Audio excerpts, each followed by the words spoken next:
Indian premier league 2026 వేలం నేపథ్యంలో franchise trade deals పూర్తి చేసుకున్నాయి. అట్టిపెట్టుకునే ఆటగాళ్ల జాబితాను విడుదల చేసేందుకు శనివారమే ఆఖరి తేదీ కావడంతో తాము ట్రేడ్ చేసుకున్న ఆటగాళ్ల వివరాలను వెల్లడించాయి. ఈ నేపథ్యంలో Chennai Super Kings, Rajasthan Royals మధ్య జరిగిన భారీ ట్రేడ్ వార్తల్లో నిలిచింది. ముందుగా ఊహించినట్లే CSK Team India star allrounder Ravindra జడేజాను రాజస్థాన్కు ఇచ్చేసి ఆ జట్టు సారథి సంజు శాంసన్ను తమ చెంతకు చేర్చుకుంది. అయితే ఈ ఒప్పందంలో భాగంగా సీఎస్కే సంజుకు రాజస్థాన్ గతంలో చెల్లించిన మొత్తాన్ని ఇచ్చి 18 కోట్లకు తీసుకోగా, రాజస్థాన్ మాత్రం జట్టు ధరను 18 కోట్ల నుంచి 14 కోట్లకు తగ్గించింది.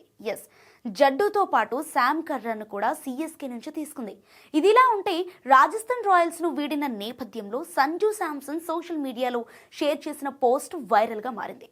సమయం వచ్చింది గనుక తాను జట్టును వీడానంటూ అతడు స్పష్టతనిచ్చాడు. ఈ మేరకు మనం ఇక్కడ కొన్నాళ్ల పాటే ఉంటాము. ఫ్రాంచైజీ కోసం నా సర్వస్వం దారబోశాను.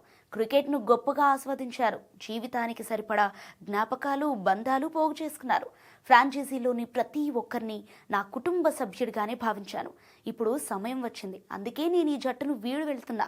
నాకిక్కడ లభించిన దానికి నేను ఎల్లప్పుడూ రుణపడే ఉంటాను అంటూ సంజు శాంసన్ ఉద్వేగానికి లోనయ్యాడు. ఈ సందర్భంగా రాయల్స్ తో చేరిన తొలి నాళ్లలో దిగిన ఫోటోను సంజు షేర్ చేశాడు. కాగా 2013లో రాజస్థాన్ రాయల్స్ జట్టులో చేరిన కేరళ స్టార్ సంజు 2016లో ఢిల్లీ క్యాపిటల్స్ కు మారాడు.